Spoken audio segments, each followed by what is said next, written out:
How was one man so intimately connected to the thrones of Britain, Germany, and Russia, all at the same time, standing at the very epicenter of the 20th century's greatest dramas?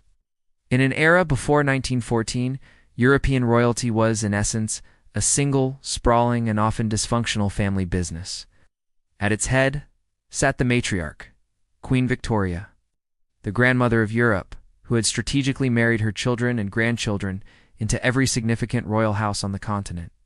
This meant that the men who would lead their nations into the catastrophic fires of the First World War, King George V of Britain, Kaiser Wilhelm II of Germany, and Tsar Nicholas II of Russia, were all first cousins. It was into this gilded, rarefied, and doomed world that Louis Mountbatten was born. He wasn't just near this web of power. He was a central node. His bloodline was a map of this interconnected world, a world that was about to tear itself apart, forcing him to choose a side, and in doing so, forge a new identity from the ashes of the old. His life would become a bridge, spanning from the last days of Victorian splendor to the violent birth of the modern age. If you are fascinated by the incredible, globe-spanning dramas of the 20th century, from the fall of empires to the clash of global ideologies, then you have come to the right place. To help us continue to unravel the complex lives of the men and women who shaped our modern world, please take a moment to like this video and subscribe to our channel. Do you forget to click the notification bell so you never miss a new investigation into history's most compelling figures? And if you know a fellow history enthusiast, please share this story. Your support is what allows us to bring these epic, complex, and vital stories to light. He was born His Serene Highness, Prince Louis Francis Albert, Victor Nicholas of Battenberg, in the year 1900, at Frogmore House, right in the shadow of Windsor Castle. His name itself was a roll call of his royal sponsors, but his lineage was what truly mattered.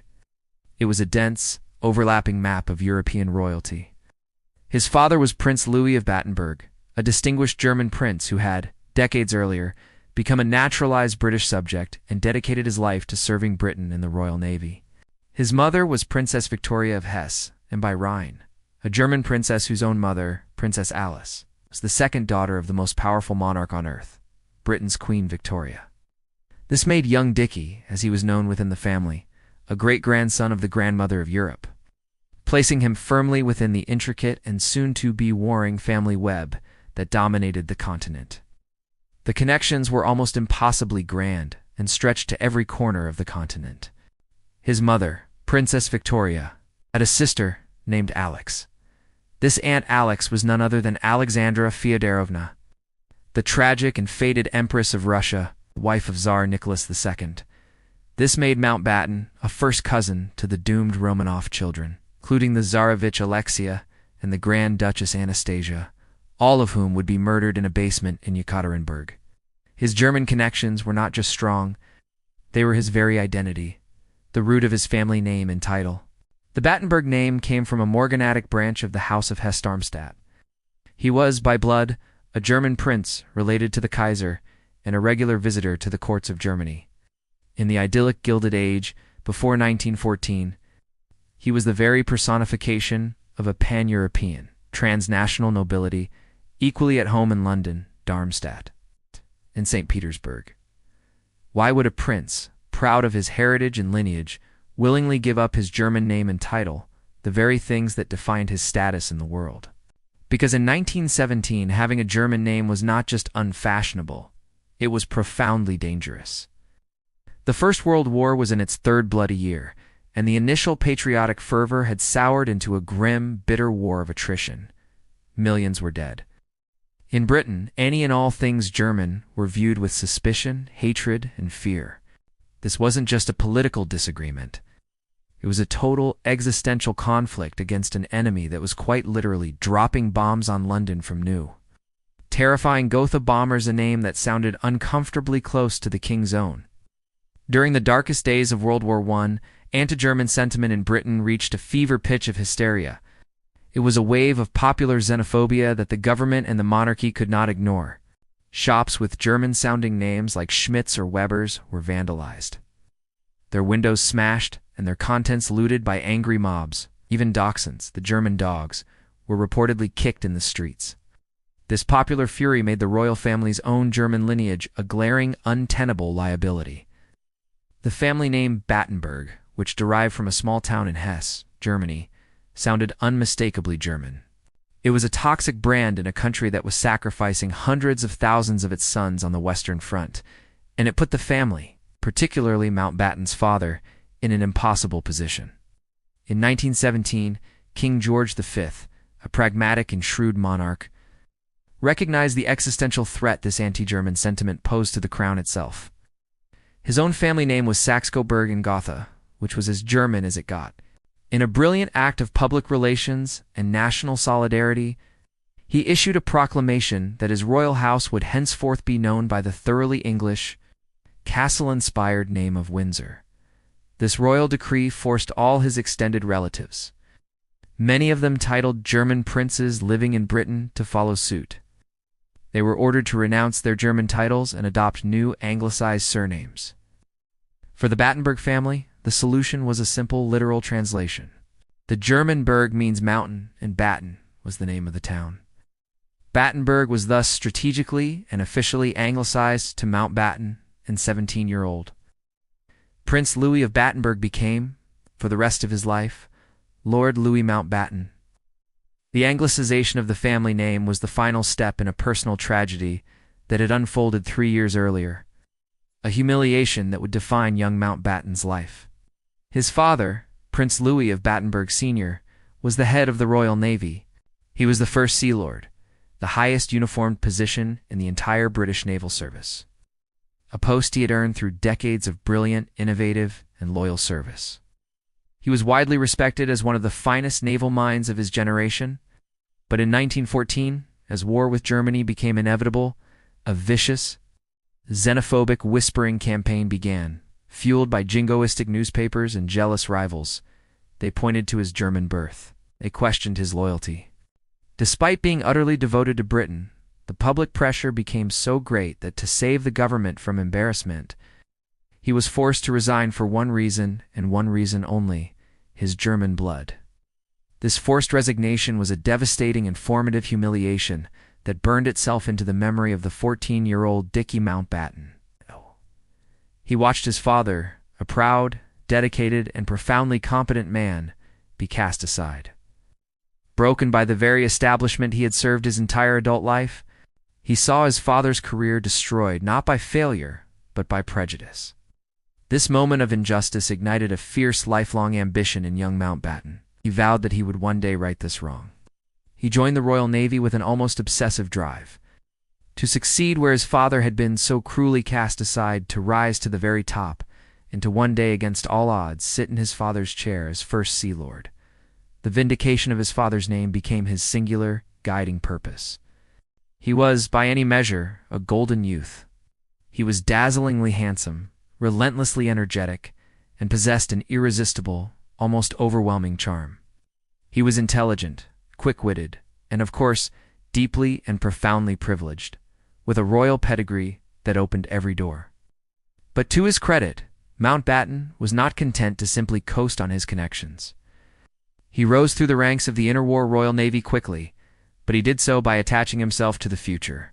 He recognized that naval warfare was being revolutionized by technology, and he chose to specialize in one of its newest and most technically demanding fields: wireless communications and signals. This wasn't the glamour path of gunnery or navigation, but it was at the cutting edge, and it marked him as a forward thinker, modernizer who was both a prince and a tech expert. What was it like to command a ship so famous, so battered, and so relentlessly driven that it became known throughout the entire fleet as the fightingest destroyer in the Royal Navy? In 1939, Mountbatten was given command of the 5th Destroyer Flotilla. With his own pennant flying from the destroyer, HMS Kelly, this ship and its crew became an extension of his own personality, daring, glamorous, and seemingly magnets for trouble. The Kelly was not an easy or a lucky ship, but it was a ship that fought. It became his great wartime stage, and he, its charismatic star. Mountbatten commanded HMS Kelly with a ferocious, almost manic energy. He was known for his daring, verging on reckless leadership, pushing his ship and his crew to their absolute physical and mechanical limits. He was hands-on, deeply involved in every aspect of the ship, and he inspired a profound, almost fanatical loyalty in his men, who became known as the Kellyites. But this came at a cost. His insistence on being in the thick of it meant the Kelly was perpetually in harm's way. It was damaged by a mine. Then later, in 1940, it was torpedoed during a brutal night action off the Dutch coast, an attack that almost tore the ship in two. Critics in the Admiralty whispered that he was too reckless, a glory hound who took unnecessary risks with his men's lives. His supporters saw an inspirational leader, a real-life hero sharing the same dangers as his crew. The Kelly's final legendary chapter came in 1941, during the desperate, doomed Battle of Crete, while steaming to support the evacuation.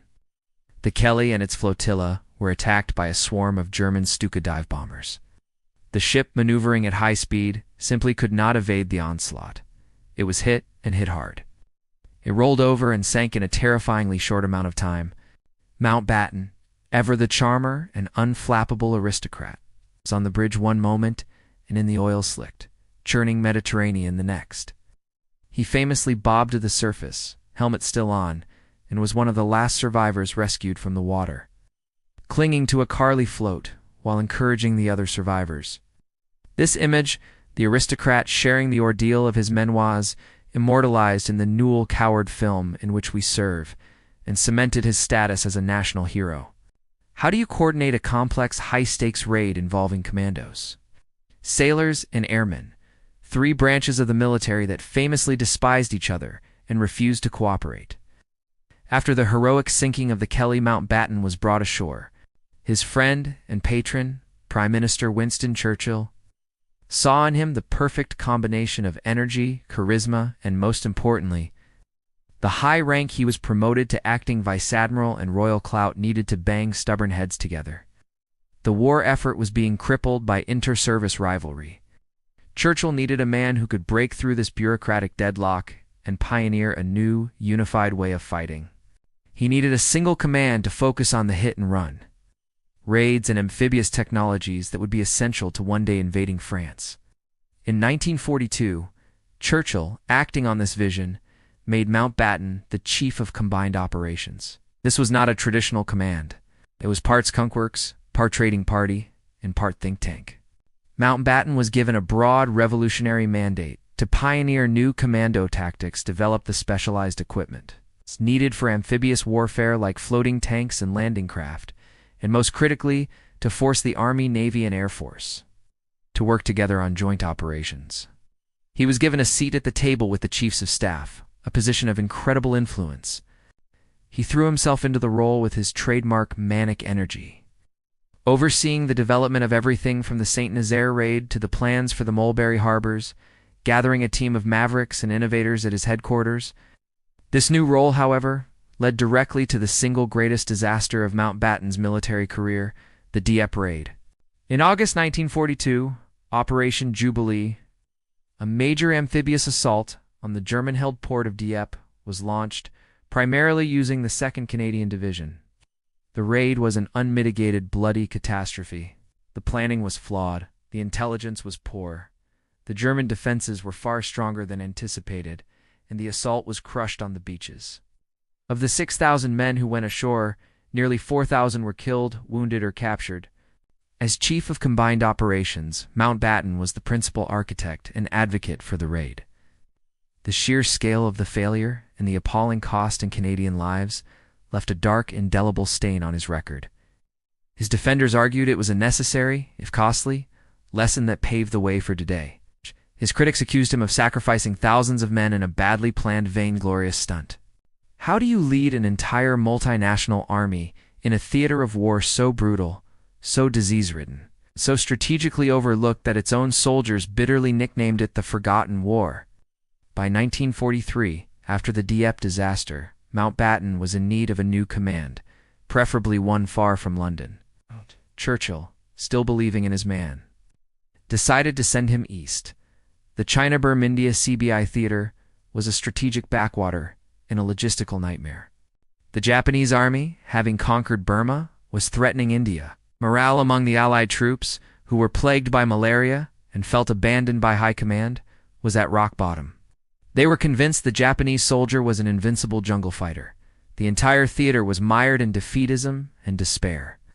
In 1943, in a move that stunned the military establishment, Mountbatten was made the Supreme Allied Commander of the newly created Southeast Asia Command SEAC.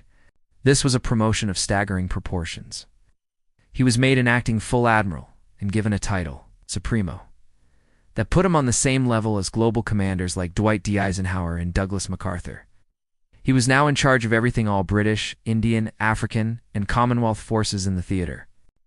And he was also tasked with coordinating and often arguing with his prickly American subordinate, General Vinegar Joe Stilwell, who was also in charge of the Chinese forces.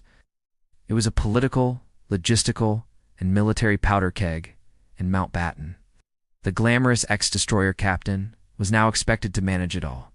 He led a vast, diverse, and demoralized army composed of British, Indian, and African troops, many of whom felt they had been abandoned and were fighting at the end of the line.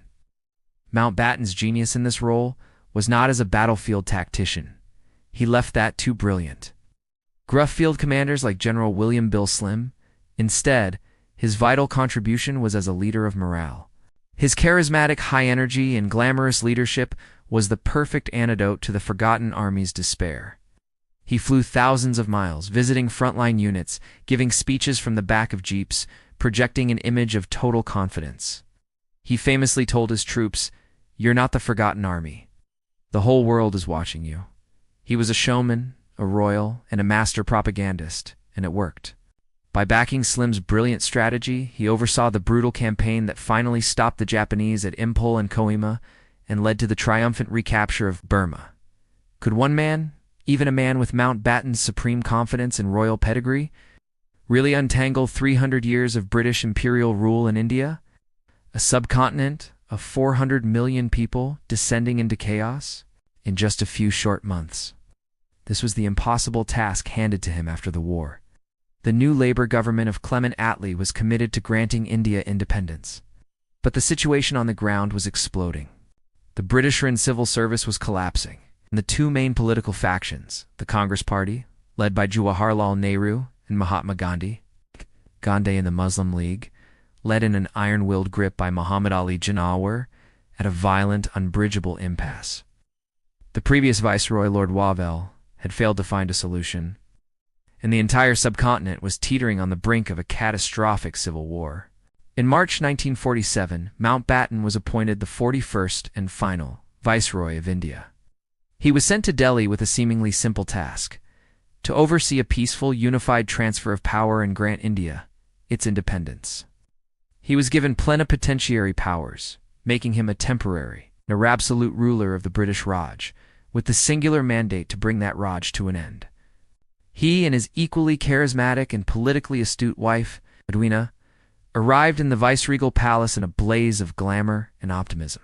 He was, in effect, the empire's impossibly charming executioner, a man sent to dismantle the very jewel in the crown that his great-grandmother, Queen Victoria, had so prized. The clock was ticking from the moment he arrived. Mountbatten was genuinely shocked by the speed at which the British administration was collapsing and by the sheer intensity of the communal hatred between Hindus, Muslims, and Sikhs. Widespread rioting, particularly the Great Calcutta Killing, had already left thousands dead, and the violence was spreading, especially in the Punjab. He quickly concluded that the original, cautious timeline for a transfer of power was unworkable. The situation was too volatile. He became convinced that the British-run Indian Army and civil service could not hold the country together for another year. He made a fateful, defining decision. The only way to avert a total subcontinent-wide civil war was speed. He had to get in, transfer power, and get out, as fast as humanly possible. He therefore abandoned the original timeline, which had been set by the Attlee government for June 1948. In a characteristic display of daring, decisive, and as critics would say, arrogant energy, he unilaterally scrapped that plan. Upon arriving in March 1947 and assessing the rapidly deteriorating situation, he announced a new, shockingly accelerated date for independence, August 15, 1947. This gave him just 5 months to untangle centuries of administration, find a political solution, and manage the departure of the world's greatest empire. This accelerated timeline, which became the core of the Mountbatten Plan, was a colossal gamble. One based on his belief that a short, sharp shock was preferable to a long, drawn-out disintegration. During those frantic months, Mountbatten threw himself into a whirlwind of personal diplomacy.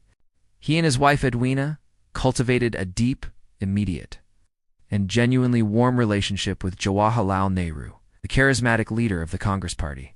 They were charmed by him, and he by them, finding a shared, progressive, intellectual worldview.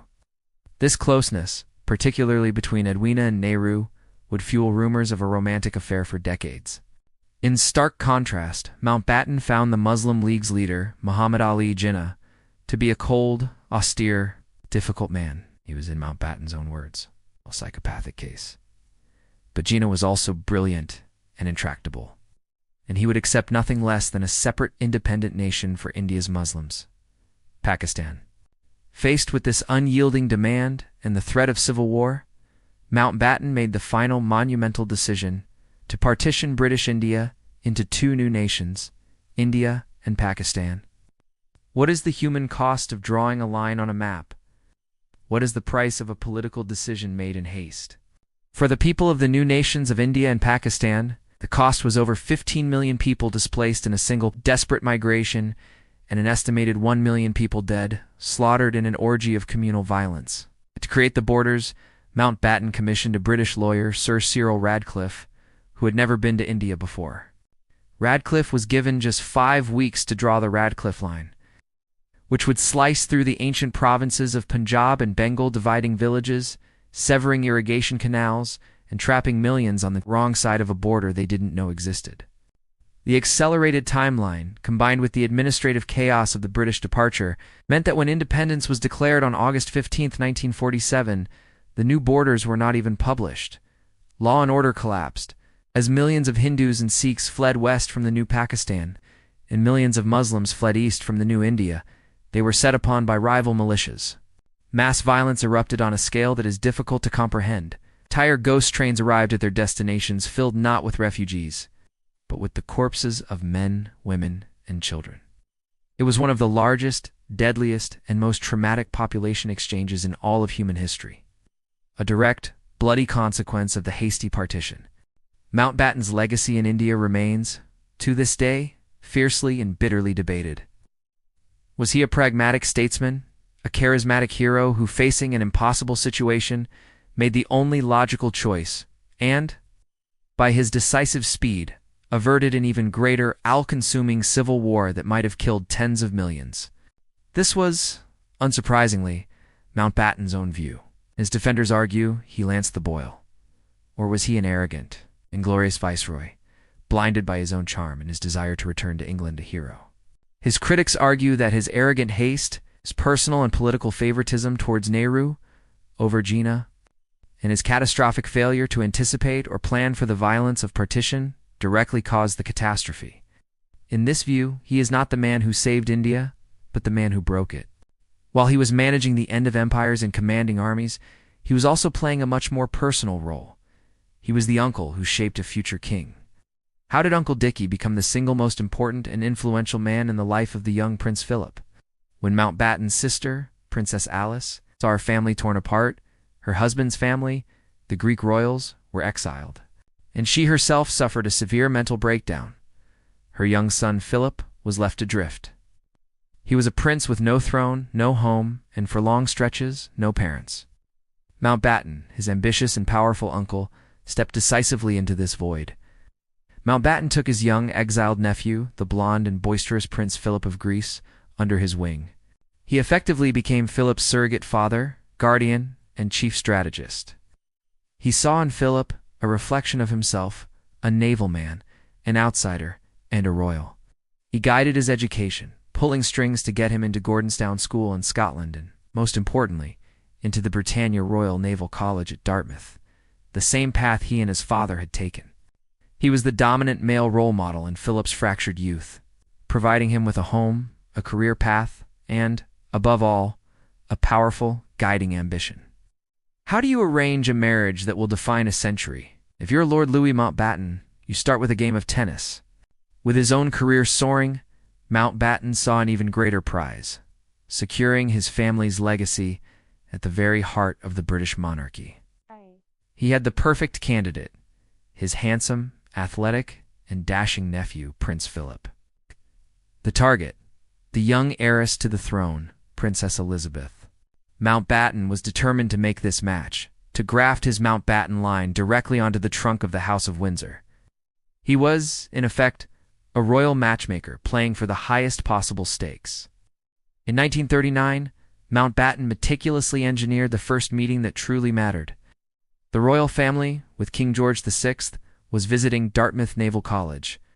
Mountbatten, using his considerable influence, arranged for his 18-year-old nephew, the dashing cadet Philip, to be the one to escort the two young princesses, 13-year-old Elizabeth and her sister Margaret. As the story goes, while Philip was showing off for the princesses by jumping over tennis nets, the 13-year-old Elizabeth was completely and utterly smitten. She reportedly never took her eyes off him. The seed was planted, exactly as Mountbatten had planned. The path from that first meeting to the royal wedding was not simple. During and after the war, Mountbatten had to champion the match relentlessly. Philip was, to the established court, a deeply suspect choice. He was seen as foreign, a Greek prince with no money and no kingdom. Worse, his German ties were a significant liability. All four of his sisters had married German aristocrats, some of whom became high-ranking Nazis. The court, particularly King George's wife, Queen Elizabeth, was deeply resistant. But Mountbatten, the war hero and royal insider, maneuvered brilliantly, pushing past the resistance, highlighting Philip's distinguished Royal Navy war record and ultimately ensuring that his nephew would become prince consort. Mountbatten's ambition for his family name was boundless. After Elizabeth ascended to the throne in 1952, he famously and foolishly boasted at a dinner party, "The House of Mountbatten now reigns." This was an act of profound arrogance that would backfire spectacularly. When his boast reached the ears of the Dowager Queen Mary and the new Prime Minister, Winston Churchill, they were utterly appalled. They put immense pressure on the new young queen. In 1952, she was forced to issue a public declaration that the royal house would remain, as it had been the House of Windsor. This was a bitter public humiliation for both Mountbatten and his nephew.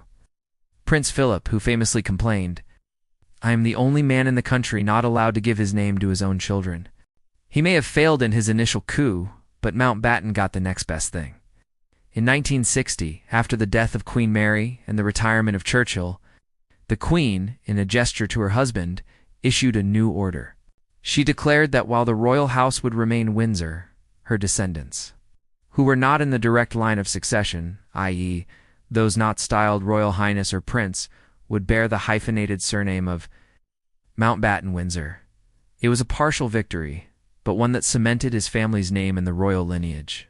His influence continued as he transferred his mentorship to the next generation, becoming an honorary surrogate grandfather and confidant to the young, sensitive Prince Charles, an influence that would have profound and complex consequences for the future king. In 1954, after a career that had already seen him command a theater of war and serve as the last Viceroy of India, Louis Mountbatten finally achieved the one deeply personal ambition that had fueled him since he was a teenager. He was appointed First Sea Lord, the professional head of the Royal Navy. It was the absolute pinnacle of a naval career, the chair occupied by the greatest admirals in British history, from Anson to Fisher. But for Mountbatten, it was something far more personal and poignant. This appointment was the emotional climax of his life's work. It was the very same post his father, Prince Louis of Battenberg, had been forced to resign from in 1914, exactly 40 years earlier. His father had been hounded from that office by anti-German prejudice, his career and honor shattered. By finally reaching that same chair, Mountbatten was not just fulfilling his own ambition, he was publicly and definitively redeeming his father's name. The humiliation of 1914, the shadow that had hung over his family for 4 decades, was finally exorcised. The son had vindicated the father, and the family's honor was, at last, fully restored. After reaching the peak of the Navy, he retired in 1959. But did he fade away into a quiet, dignified retirement? Far from it. That was never Mountbatten's style. Remained a powerful, outspoken, and often controversial elder statesman. He was, after all, Uncle Dickie to the Queen and a mentor to the heir. He was a global celebrity, a living, breathing link to the Victorian era. The First World War, the Second World War, and the end of empire. He refused to be irrelevant, ensuring he was always, in some way, at the center of the story. He advised on complex royal affairs, acting as a fixer and an intermediary for the family. He gave astonishingly candid and often self-aggrandizing interviews about his career, shaping his own legend. He remained a prominent figure in British public life, and in the 1960s, was even allegedly approached by a cabal of establishment figures who were plotting a potential coup d'etat against the Labour government of Harold Wilson, a plot he claimed to have rejected. Whether in power or retired, he was always at or near the center of power. He also became a passionate advocate for nuclear disarmament, using his platform as a former chief of the defense staff to warn of the existential threat of nuclear war. How does such a life lived at the apex of royalty, war, and global power? A life that began as a German prince in a Victorian idyll and spanned the entire tumultuous 20th century come to such a violent, sudden, and brutal end? The answer lies in the last great conflict that defined 20th century Britain, the Troubles in Northern Ireland. Mountbatten, the ultimate symbol of the British establishment, spent his summers at Classybon Castle in Mullimore, County Sligo, Ireland, just a few miles from the border with Northern Ireland. He had been warned by security services that the location was dangerously exposed, but he was famously fatalistic, arrogant, and dismissed the warnings. In August 1979, despite the high-level threat, 79-year-old Mountbatten was on his boat, the Shadow V, a small wooden fishing boat, in the harbor at Mullimore. He was, as he did every year, preparing to take his family out to check his lobster pots. He was unaware that operatives from the Provisional IRA Irish Republican Army had identified him as a high-value, symbolic target. Seeing his boat as the explosion, detonated by an IRA observer on the shore, was catastrophic. It disintegrated the wooden boat, sending a plume of smoke and debris high into the air. Mountbatten was killed almost instantly, his legs blown off by the blast. The violence was shocking.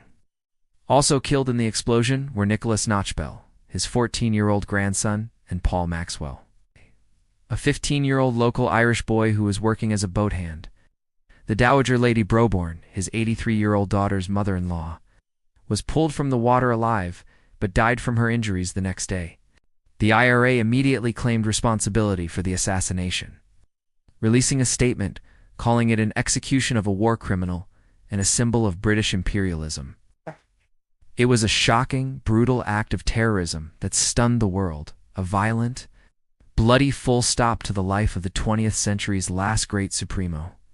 A soft target with relatively lax security they had, under the cover of night.